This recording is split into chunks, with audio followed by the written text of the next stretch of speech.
Hi everyone, welcome to this Wednesday episode of Zero to One. It's a Do a Circle weekly community event that we have for our members and for those maybe interested in becoming a member or just being part of the community. It's usually, as the name implies, practical sessions to help you get started in the world of what we call independent doers, I guess. So you may be a freelancer, an entrepreneur. You may be somebody who's working in corporate environment right now and you want to step into that space. So we very much welcome you, whichever path you're on right now, and hopefully these sessions inspire you.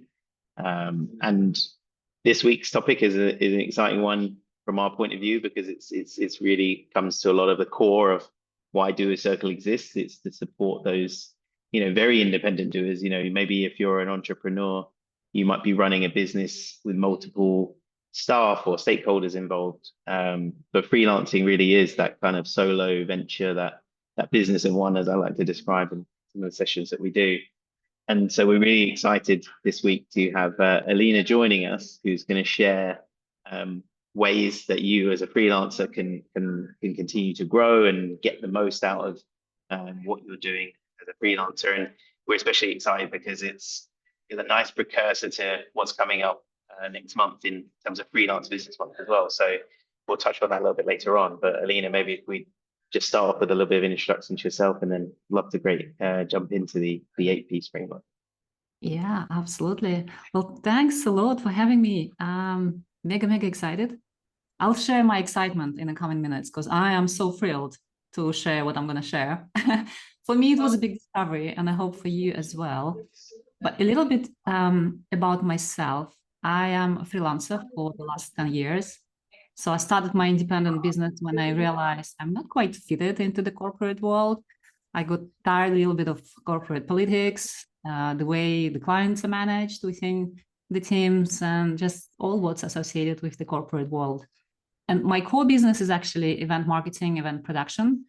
I help companies to get the best out of the events that they're planning and increase the ROI so that they yield results from the marketing activities that they put in place. And as I started my freelance business, I realized that I know absolutely nothing, first of all, about freelancing, and secondly, about business in general, even though having quite a large corporate background and experience behind me, and also the studies that I did in marketing and other fields, I was kind of lost. That is the reason why I started connecting with people and building a community. It kind of happened naturally. And by connecting with others, obviously, I started to learn how to do business. And for 8 years, I'm running the community now, and every day I learn something new. But the problem that I was having, and for all these years, is that all these advices or experiences that I would be hearing, I didn't really feel they're really applicable to myself. I'm like, yeah, I try, but it doesn't really work. And then I kind of switch back to the status quo and doing things as I used to do, never seeing really like a tangible results. And the reason to that is that I was not looking at my business as business. Quite typical to say, you probably hear that all the time. But that made me actually think about certain things. And I'm not sure if I'm going to the presentation now directly, or Jeremy, you have questions first. No, I mean, yeah, let's jump straight into it. But your point, I think, it's so valid, and there are so many members we speak to that are maybe they're very good technically, or they're incredible consultants, or they are very creatively minded, right? Like they could do some wonderful things with a sketch pad or a graphic tablet or something like that. But then if you ask them, okay, how do you manage a P&L, or how do you do business development outreach and things like that? Quite often, that's where the gaps start to form. And being that business of one, as I mentioned, it is you need to be a little bit more generalist, I think, to be able to be as successful as possible. So yeah, we hear it a lot, and I think anything that can help reframe that for the freelance community is going to help bring that along as well, because people sometimes ask about, how do I price myself, or how do I find new clients, or how do I make sure that the contracts that I put out are legally binding, and making sure that I actually get paid, even though I might price myself and so on. So yeah, what you've shared about that everyday learning is absolutely spot on. I think the great thing is the community is here to support each other as well. And so yeah, we're really glad to have these kinds of sessions. I think it's going to be fun. Yeah, absolutely, absolutely. All righty, then let me jump in, right? So Yes, please. Yeah, I'll share some slides, folks, as I explained, but let me start by telling you my personal story. I kind of started already a little bit, but I want to lead to the point where I've got this aha moment, like the light bulb all of a sudden was shining, and I started documenting actually all these thoughts and thought I have to share that, because if that made my mind actually to rotate in the right direction, it may help others also to think about certain things of the business in a system. The problem with all these advices coming from here and there, you have to, for instance, do your LinkedIn profile a certain way, you have to post content on social media, you have to do this and that. They're kind of very isolated. They make sense, but they would make more sense if they looked at as a part of the system. So that's what happened to me. I was working with a customer, and for several years, I was charging per hour because that was convenient for the client. It was a small startup. But as we were progressing, I felt like it's not really the right formula for me, neither for the client. So I bluntly just suggested, let's do value pricing, because that's what they say you have to do, right? Yeah, yeah. And the client's like, yeah, okay, send me a proposal. So I'm sending proposal, and the client looks at it and started really like checking every single thing that's in that proposal. And that made me think that's really strange, because with the value proposal, they should see it immediately without even questioning how much time I'm going to spend here and there, what I'm going to do here and there. So somehow that didn't work, but the client agreed. And so what happened to me is that eventually this value price that's supposed to be at a high level eventually was the lowest pay ever possible for me. So I lost lots of revenue working for the same customer, switching the pricing model, harming my business, and eventually like creating quite an unhappy relationship, if you know what I mean.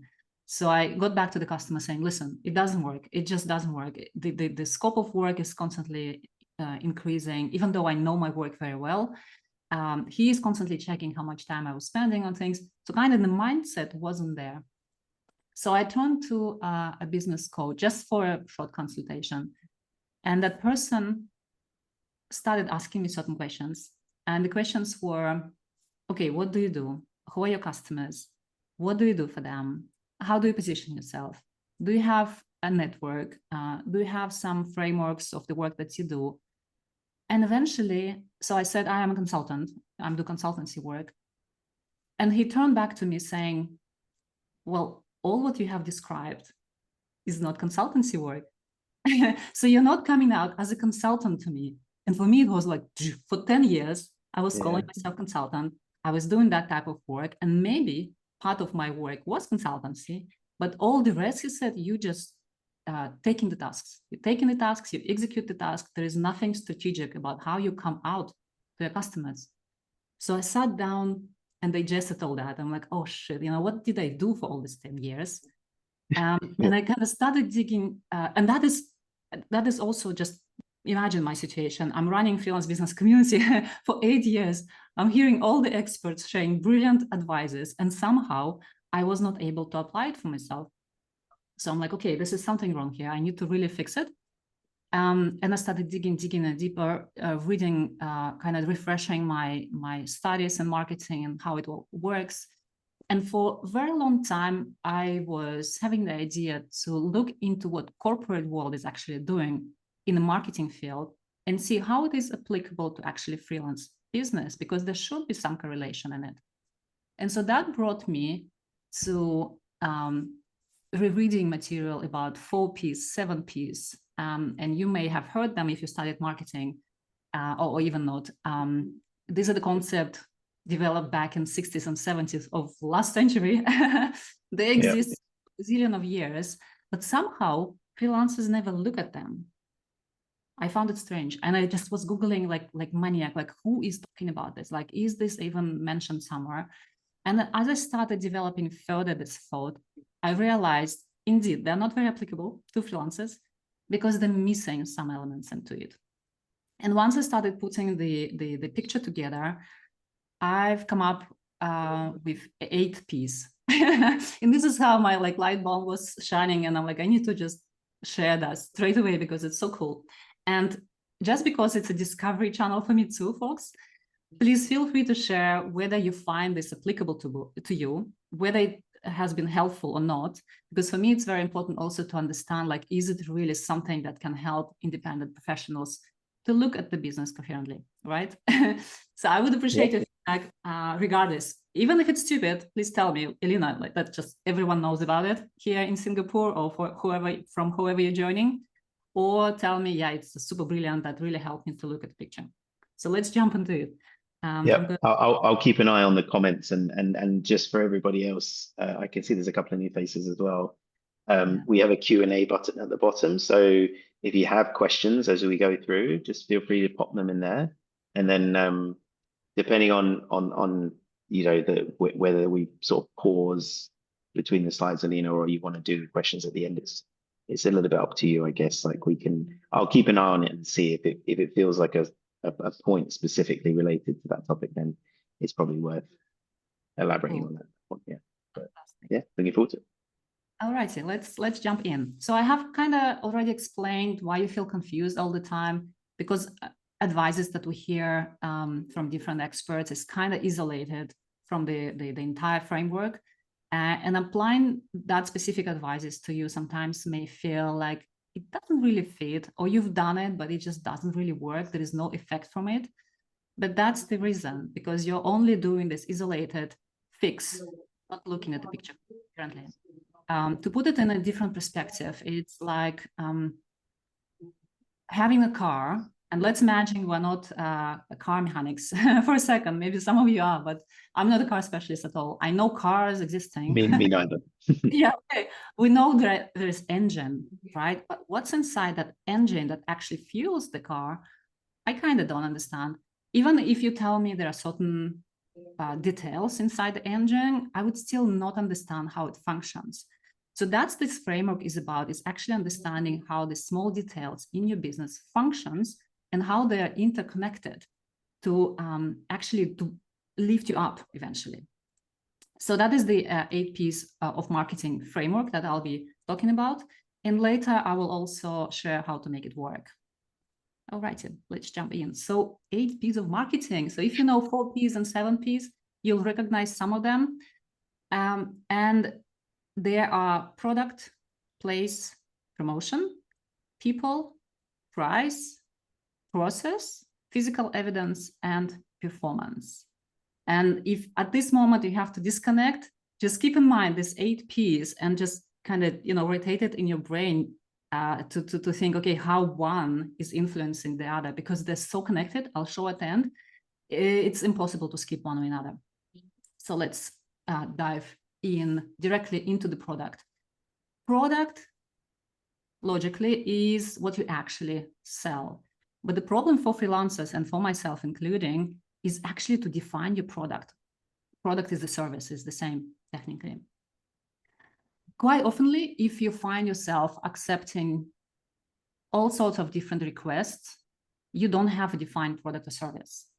We all have different skills. We all have different experiences. It quite oftenly, yeah, I can do that. Let me do that. Why not? And another request coming from somewhere, yeah, I can do that too. Like, for example, you're a marketeer, but what exactly do? You do marketing? Okay, that's mega broad. Like, there is nothing specific. You will never find the right positioning if you keep being as broad as that. Now, a very good formula to start thinking about your product is answering these 4 questions. First one, what is your uniqueness? And your uniqueness, again, some people get, stuck here. What is my uniqueness really? I'm just an average. But that is not true. Everyone is very unique. Look at your background, look at your location, your languages, your experience, your education, your hobbies, things you like to do, like lots of things make you unique. Just, have that in your head. And sometimes even like people told me, yeah, well, my language is that, but how does that relate? But that may relate if you look how language culture is actually shaping you. Maybe it's patience, maybe it's attention to details, maybe it's something else. Just try to digest it. It's a lot of thinking process, but once you get into that, it will help you actually to define your uniqueness, right? So next one, what do you like to do? There are lots of freelancers that doing the work they don't like. Like, oh, what if I would even have a chance to do something else? Then just do it. Just think of that as what you like to do. To give you an example that I read in a book recently of Matt Essam, he's helping creatives to find the sweet spot. And so there was the work with some creatives where eventually they figure out that that person loves adventures, but he was, I think he was videographer or something. So then eventually, why not to combine the videography with his adventures and look at the companies who are in that field so that he could combine his leisure, what he likes to do, and his business all together. And that worked very nicely. But that is a very simple example. I know there could be maybe some more complicated cases to review, but keep that in mind, what you like to do. From that, what is your solution to your clients? What is your solution? What eventually, if you combine the uniqueness and likeness, what's going to be your solution to the client? And what's most importantly, what's going to be the outcome for your client from providing these solutions? And the outcome is a very interesting thing. I would suggest spending time think of it. You can define tangible and intangible outcomes. So tangible is technically what you do. It's your work. This is something that you can see, feel, touch, for example, something like real. And intangible is actually has more value for customers than your work. And intangible is how this makes customer look in front of others, or how this help customers to do certain things. Just to give you an example, if we take creatives, for example, you are responsible for managing the entire brand, making sure it's aligned across all the channels. So tangible is all the files and templates that you're going to deliver. Intangible is how the client's going to look like in front of their prospective customers, their competition, their employees, and so forth and so on. That part is actually more important for them. And then as you go through that line, all these 4 questions answered, think of a transformation that's, that should perform a transformation for your customer. And one of the formulas that I like to use in that exercise is to think how you or your organization, if you position yourself as a company, we'll talk about that, help, and then you describe your customer to go from one state to another. So from initial state to end state, so they can, and then you describe the transformation to them. So for example, you help startups in Singapore to go from being lost to being findable, just making it up directly on the spot, being findable so they can find more clients and generate more business, just very bluntly. It can be more sophisticated than that. And the thing here is that it's not that you developed it, you fixed it, and you forgot about it. This thing, all this evolves because you will know more customers, you will learn more about the business, you will learn more about the pains, and then this transformational statement will eventually evolve to characterize you better as a business. And the product is one of the most important pieces to be fixed. If your product is not fixed, then all the rest falls behind. You can't promote it well, you cannot price it well, you cannot, what else is in there? Find the right place for that. So let me go to the place at the moment. Place is technically where you perform your service. And bluntly speaking, it's online, right? We're doing our business online, but that's not really the place. We're all online, we're all on the internet, but this is just too broad. You may find that your place is lacking definition if you say, well, I don't really have a niche. Well, I don't really focus on any promotional channel here. I don't know from where customers are coming to me. It's mostly referrals. It means that you don't know your place exactly. So what it means to know in your place, knowing your customer. Knowing your customer is, so how do you know that you know your customer? You can describe exactly who is it. Right, I'll pause here because that's kind of, okay, what exactly do I mean by that? How can I describe my customer? To give you an example, so one of the graphical designers, and I'm taking graphical designer because it's easier to explain, but that is applicable to many other industries as well. Her name is Lily. She's like, my passion is in the lifestyle branding companies. And I like helping startups to create a brand that will speak for themselves and position them well towards their customers. So she could service lifestyle brands all over the place, but she is based in Berlin. So for her, naturally, was to focus on startups in Berlin. And once you start narrowing it down, it's actually amazing how you can figure out the size of your market. So she looked, okay, how many startups are there in Berlin in that particular industry? Can I actually make a list of them? Can I contact all of them? And she figured out that there are only 100 companies in Berlin in that specific domain that she wants to focus on. And look, it becomes instantly much easier to focus and say, okay, my first step is going to be contacting these 100 companies, and probably it will take her like 3 or 6 months to go through all of them and build a relationship and see whether the business is coming from them. Once you choose that focus and you try that and you see it's probably not working that well, so maybe that's a signal for you to rethink your product and positioning and your client and switch to something else. Instead of spending 10 years like me, thinking I can service anyone and then not really building coherent expertise, even though I have expertise in a one specific sector. You know what I mean?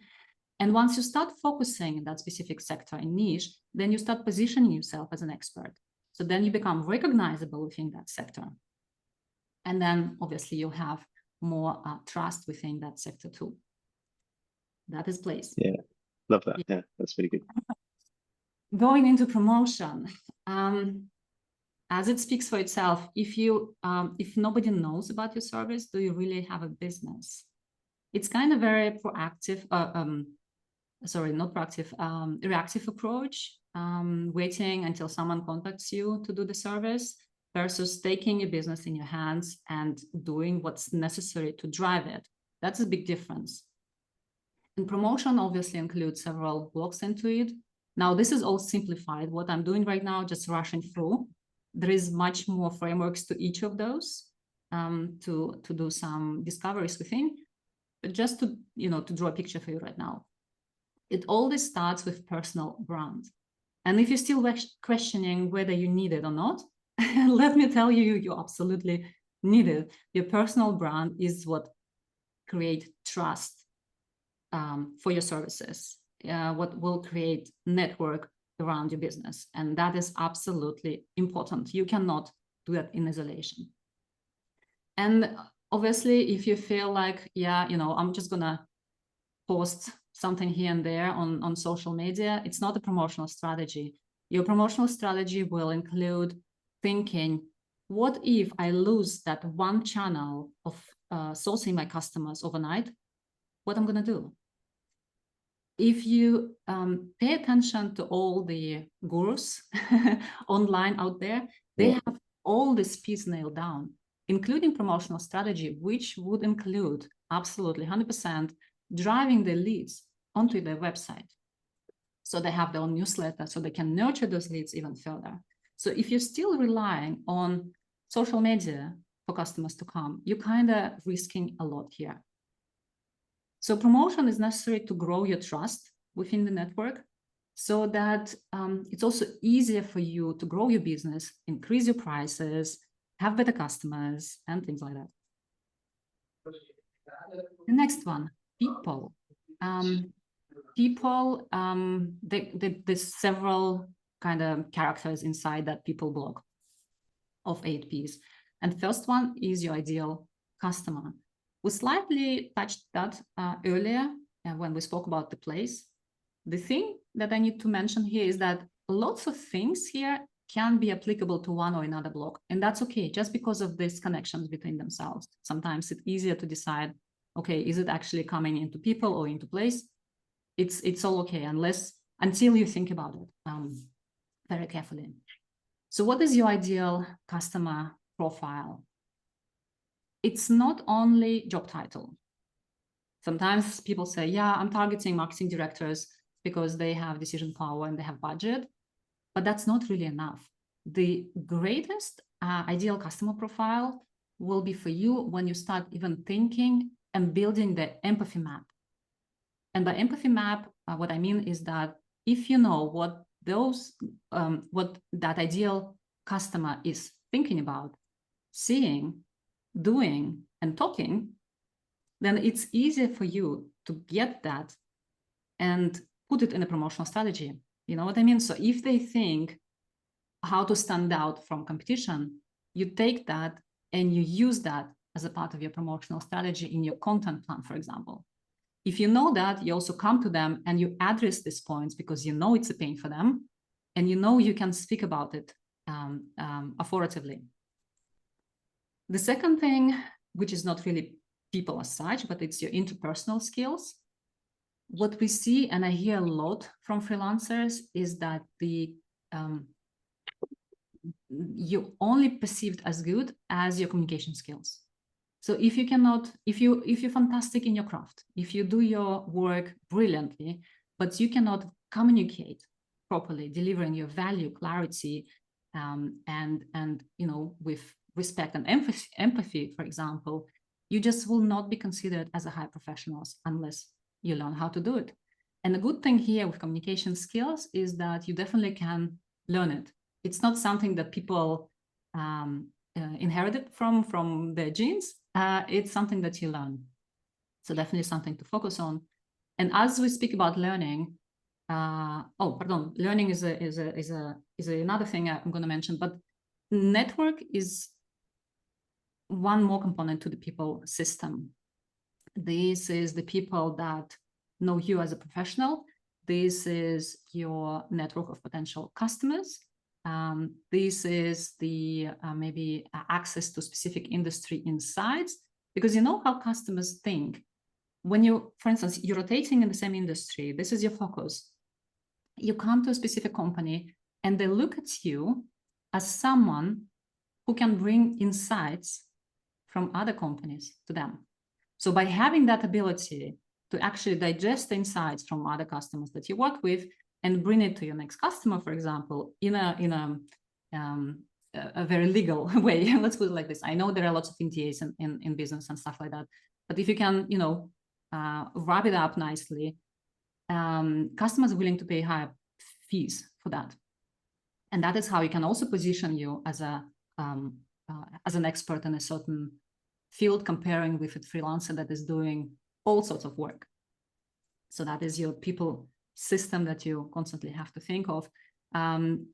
Here, I would also mention partnerships and collaboration, but you'll see I'll mention that throughout other pieces as well. And that bit as well, Elina, that you can see that network part starts to overlap into the place, into the promotion, because it's a channel where you could also talk about your services and everything. So yeah, it's nice to see it mapped out, but then how it all kind of stitches together as well. Yeah, absolutely. And then we only have 3 left, so please bear with me. Process is the next one. And there are 2 types of processes in your business. First one is the way you do your craft. So whatever it is, you probably have your internal processes of how you do things. And the better you identify them, the easier it is for you then to delegate. Like, you don't need to delegate straight away, like they suggest, just hire assistants so you can free up the time. I mean, this is not necessary. You only have to do it when you really find the time is critical. When you start charging, let's just put it bluntly, 1,000 euro or Singaporean dollars an hour. I actually don't know how much Singaporean dollars is in euros, but 1,000 euros is a lot to charge. Then you become very critical. Like, do I spend time on certain things that is eating my time versus selling those hours? You know what I mean? So that's process number one. And then second process is actually business related. This is everything that is not your craft. It's accountancy, it's financial planning, it's actually marketing, all that things that also has to be identified and ideally automated. The more you have it automated, the more time you have actually to do a business as such. So this is your process. And what technically happens with freelancers is that they are rather reactive. Like, oh, you know, I need to do accountancy by that date, so let me quickly put all the documents in the system. Or actually, I don't have money enough. Let me just do the financial planning to see where I am. But you're already bankrupt by that time. So it's you know, it's a little bit of also training yourself to do certain things. And we're not used to that because we've never been in business environment before. Let's imagine it's our first business. Going to physical evidence, I should have actually brought this earlier, but it's one of the important components also to build trust for your potential customers. And one of the greatest exercises to do, and I do it regularly for myself, to just ask someone if they know what you do. Like if they can spend 5 minutes looking at your LinkedIn profile or your website and summarize what you do.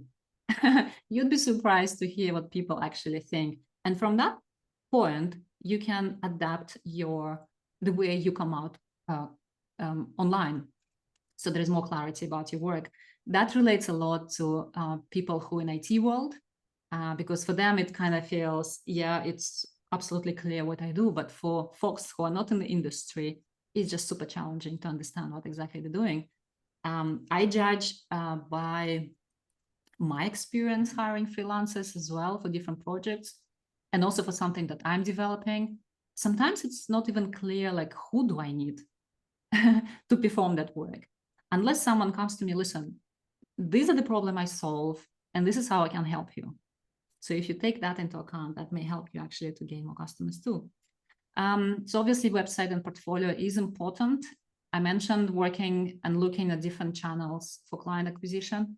We actually have, we've done a research, I think last year or 2 years ago, about where freelancers finding customers. 80% relying on their network, which I found like crazy. At that time, I thought, yeah, it's natural, it's great, people relying on the network. But then that actually made me clear that only fraction of freelancers are taking the client acquisition process under control. So that means they just relying on whatever, you know, whatever wind is flying, blowing their direction to catch a customer. Yeah. Crazy. And that only lasts so long as well. You know, like all of a sudden, as great as you could be delivering on a project, they don't have a need, and then what? Yeah, true. Having feedback and testimonials. Feedback and testimonials actually two different things. And there I was thinking for a long time, how can you incorporate feedback into what you do? Somehow it's part of the process. So if you have that feedback process inside your process structure, then it becomes natural. But what if you work for longer projects? Like there should be maybe some milestones where you ask for the feedback from your customers, just to see whether you need to adjust yourself or whether the process is going well between you and client. This touch point is kind of very important.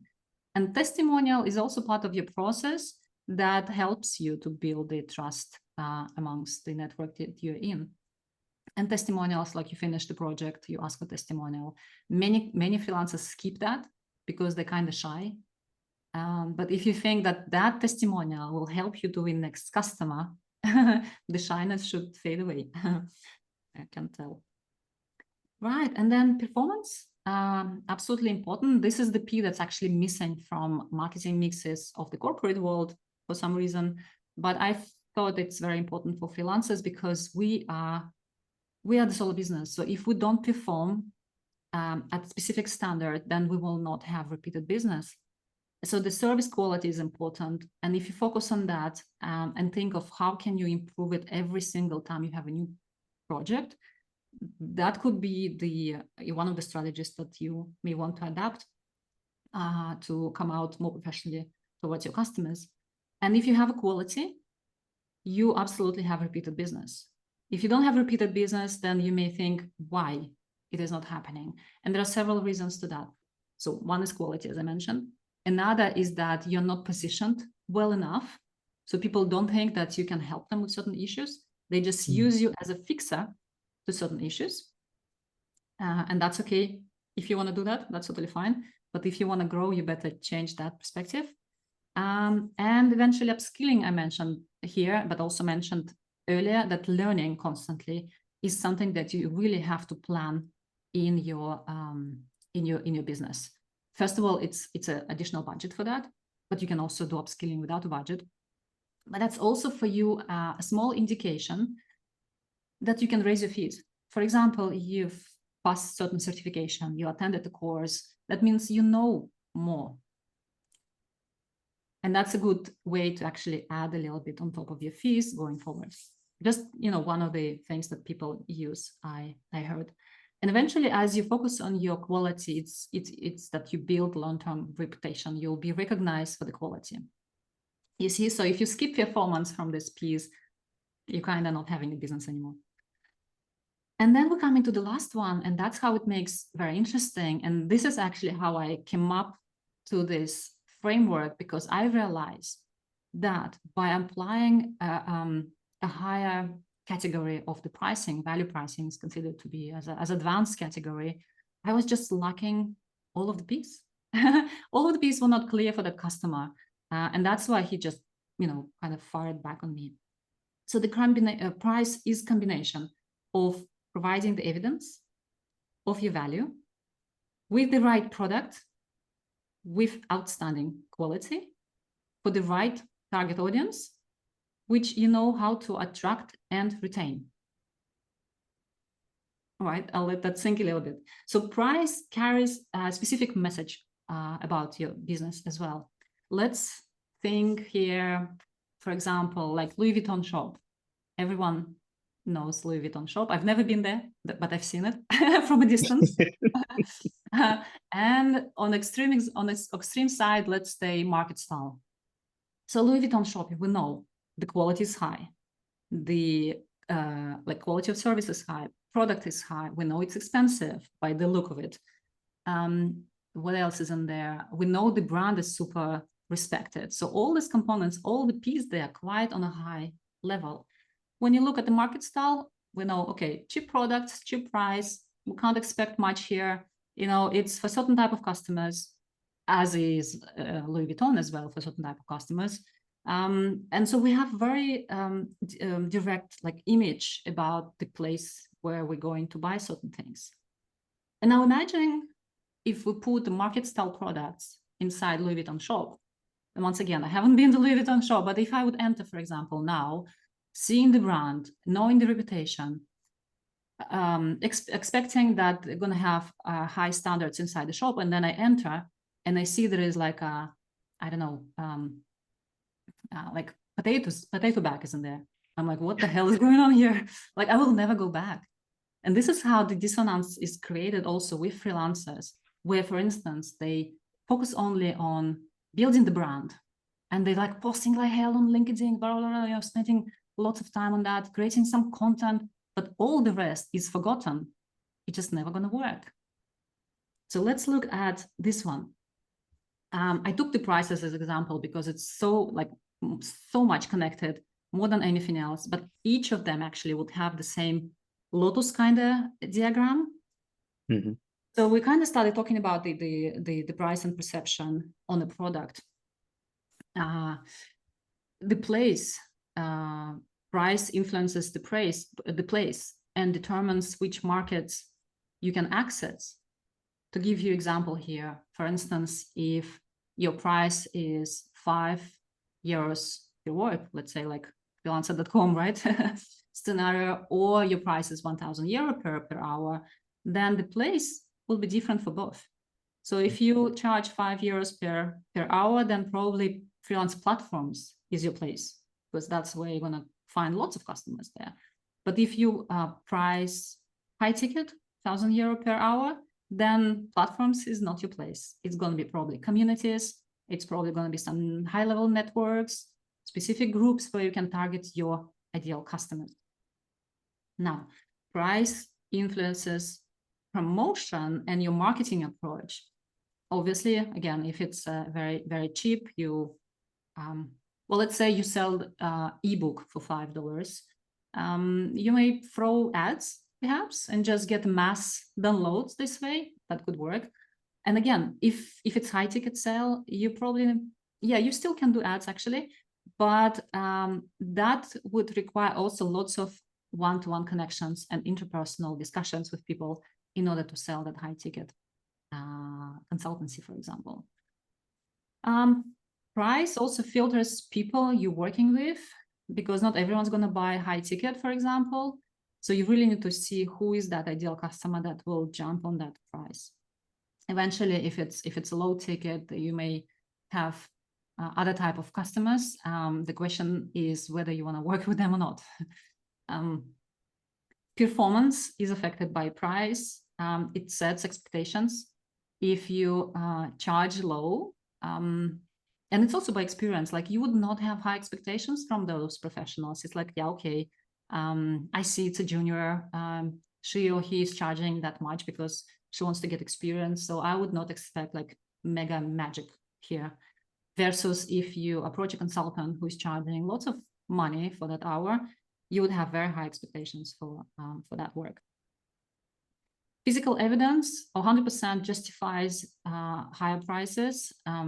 Even if your prices is not tremendously high, you still would like to have justification. Let's imagine you're average freelancer, you're charging like average per hour price. If you're charging per hour, you still need to have evidence to convince customers. It's just probably going to be different type of evidences in one or another case.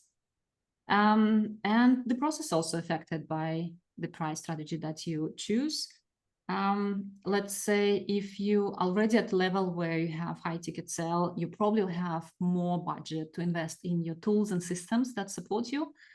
I have not seen any like mega famous coaches who would not have the systems in place.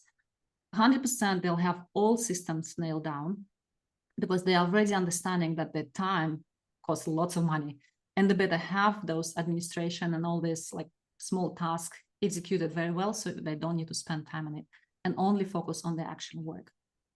So this is how it works. And if you feel at the moment, oh my God, this is just too much, you know, just starting sweating, how do I do all that?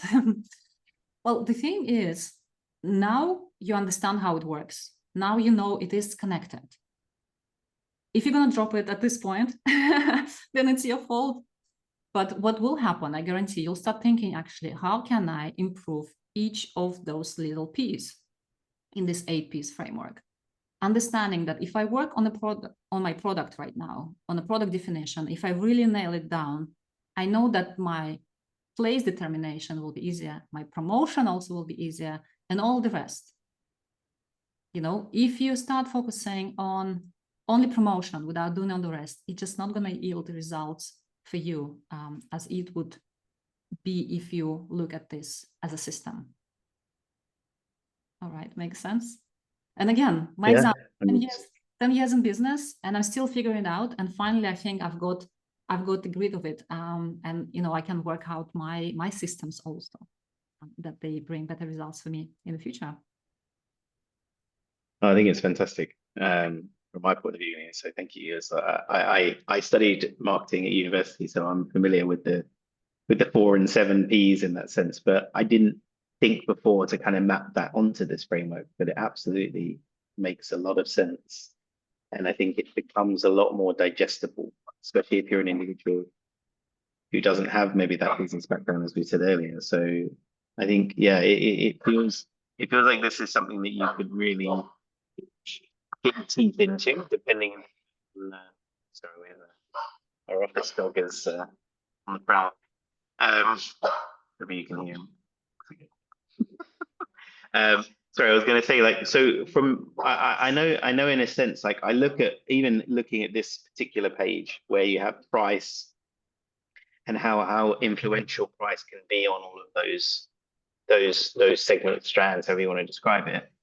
Do you, when you talk to people about this sort of framework, is there an expectation setting in terms of saying to a freelancer, right, okay, you know, good looks like if you're able to define, say, 2 or 3 of these within a period of time, that kind of thing? Like I'm just trying to sort of think about how a member might look at it and think, okay, what would be a success for them? You know, should they have this all defined, or at least the skeleton of it all defined before they kind of go full speed, or some of these, you know, can be done in a second phase, that kind of thing. I sort of, maybe it's a little bit of a messy question, but yeah, hopefully that makes sense in terms of like, how would you describe that to someone? Yeah, how to take it practically. I would schedule that in. And let's say, like I mentioned, you start with the product because all the rest falls under that. And once you have that defined, switch to place, just think, okay, where actually I should be focusing on, then build up the network in that place. And again, it can be a test drive. Let's say you give yourself 3 months, you define all that, and it can be very, briefly, just have it somewhat documented so you don't get deviated here and there, and run it through, test it.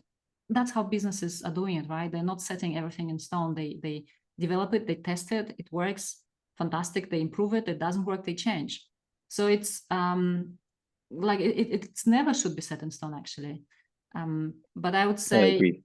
yeah, it's up to you. You can stretch it to years if you want, but it's always better to verify it, to adjust it, and then see what actually is workable for you, and then continue moving forward. Yeah, I could certainly see this being something that you would review, or like almost do like a self-audit of these things quite regularly to see, okay, especially like thinking about the physical evidence point, for example, because you're going to be getting more and more physical evidence the more work you do for clients. And so that's definitely something you want to reflect on and see, okay, like as I'm building this body of work or this proof in that sense, then how does that have an impact on my pricing and where I'm promoting myself and so on. So yeah, I think yeah, I love this Exactly. approach, and this is great. And then, yeah, every business is a validation, right? Like nothing has been born in business because, like, oh, let's do that. The idea is there, but then companies and the teams, they validate the ideas. They're trying to see whether it resonates with the potential customers. And so you too, even though, let's say you have a demand for your services already, you just have to assess, okay, is it the right direction that you want to be moving, or you want to change it slightly? And for instance, your goal is to like achieve whatever high paid consultancy. Then you think, okay, what do I need to do in order to get to that point? And this is how you start reframing your 8 Ps also around that idea. So eventually it would lead you to that point. Yeah, I see what you're saying. It's kind of like there's one version of this which is where you're at right now, and then there's another version which is the one you aspire to. You know, where do you want it to look in a period, which can again give a lot of clarity to people. It can give them a marker point, because I think sometimes when you're freelancing, I guess as a business, you know, when you work in a corporate environment, there'll always be company goals, mission, vision, that kind of thing that's the kind of business is steering towards. Whereas as that business of one, it might not seem so clear in the beginning. So I think this again helps you frame that as well. So I think it's fantastic. Yeah, absolutely. And to add to that, just because I was so excited about this idea, I'm building assessment with the hope that it will help freelancers actually to assess which Ps are underperforming, so they can focus on those to bring them a little bit up. Like I mentioned, in some cases, maybe promotion is already great, but it's just not really working. Then why they can look at that assessment and realize which areas they can improve but also how they can move forward in like advanced strategies and things like that. So Fantastic. And is that how would you just want someone to connect to you afterwards on that one in that sense? Like, because obviously we can remind our members of that too. Yeah, absolutely. You can connect on LinkedIn. It's still under development. The release date, I'm hoping sometime October. Not sure. Work in progress, but definitely, as you know, if we're connected, then you'll hear from me about that. Absolutely. Yeah, and we definitely encourage anybody who's even watching that later as well to take that up, because I think it's just a good way to get more clarity on these things, which is usually the challenge, I guess.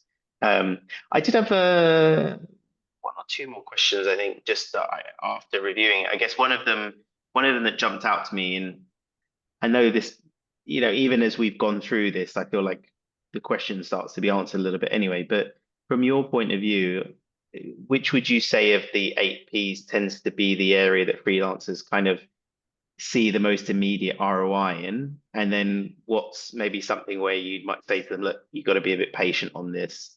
It's going to pay off in the long term, but just set your expectations accordingly. Like which of those would you say falls in those two categories? I would say,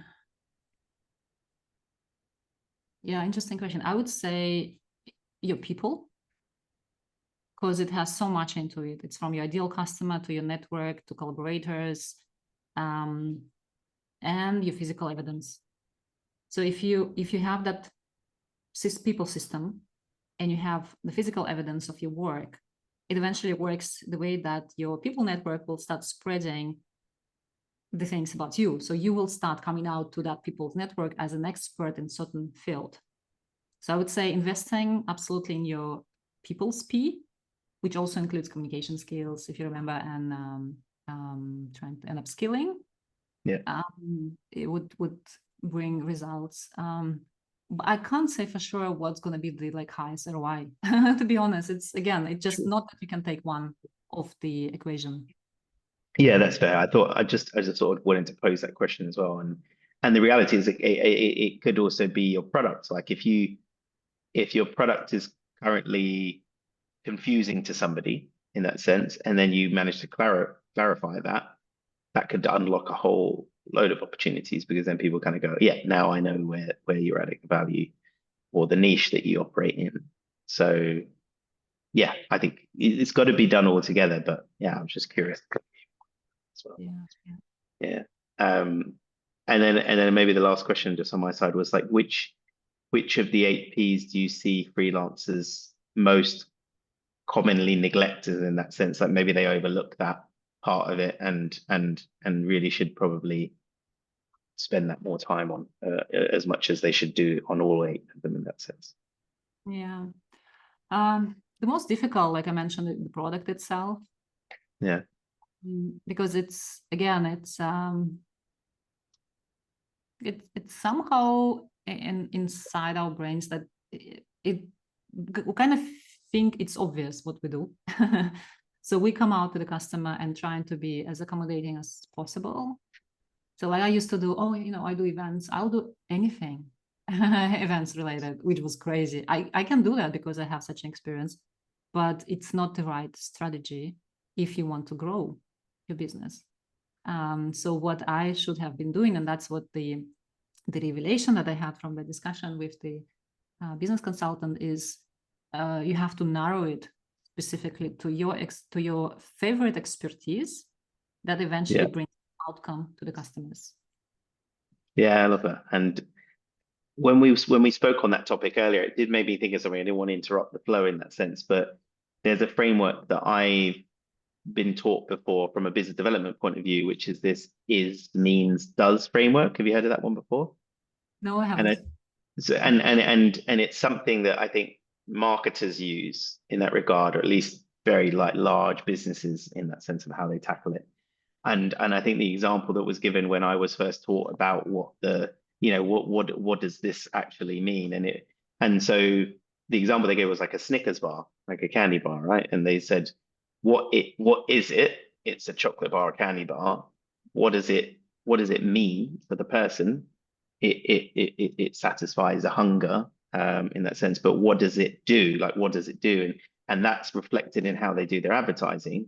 And they actually, in the advertising they've used in recent years, they would say, you know, you're not you when you're hungry, you're stressed, you're angry, and things like that. Maybe you're rattled, or you react differently to your family and friends and things like that. And so what they're trying to ultimately get to is, yes, this is a chocolate bar, and I could just say, hey, Snickers is a chocolate bar, but then what is the does part? Like, getting to that part helps people then understand where the value is. And I feel like that could almost complement the framework that you'd put on that slide as well, to help people get really to the heart of what it is that you do, so that you can kind of, you generate more of an emotional response in people as well, because I think people obviously connect on that emotional level.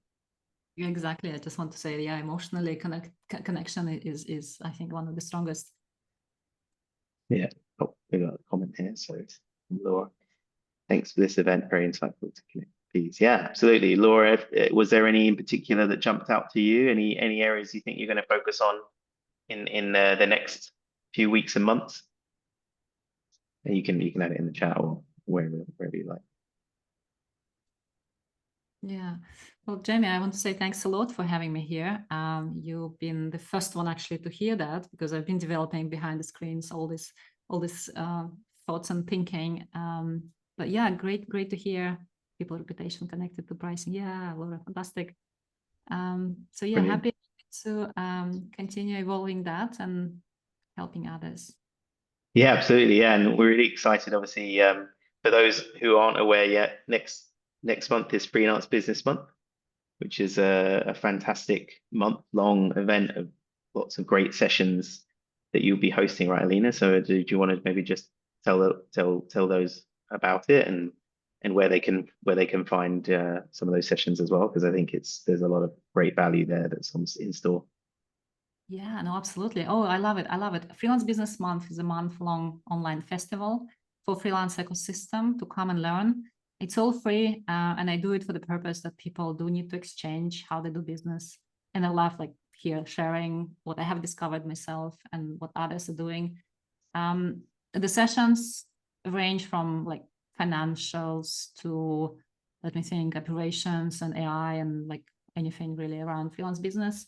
Almost every day something new is happening, so definitely check the calendar. You can Google freelancebusinessmonth.com. You'll see the program over there. And from there, you can jump onto our platform where all the activities are happening. Pretty easy. Fantastic. Yeah, hopefully we'll see lots of your faces there. Good, good in engagement and questions and things like that. Absolutely. But yeah, it's exciting. I think we're really in a fantastic place in terms of the movement, I guess, of freelancers, the industry, if you want to call it that. I suppose it's only going in a positive direction. I think the festival that you mentioned is a great way to continue to educate maybe traditional organizations that, hey, this is actually such a fantastic base of skills and talent that they can tap into. So yeah, we'll all do our bit to support that. Yeah, no, that's great. Super cool. Cool. All right. Well, thanks so much, Elina. I really appreciate your time, and thanks for sharing that. We're very lucky to be one of the first to hear more about that. My pleasure. My pleasure. I hope it was helpful. It absolutely will. Yeah, for sure. All right. Thanks, Elina, and take care, everyone. Bye. Bye.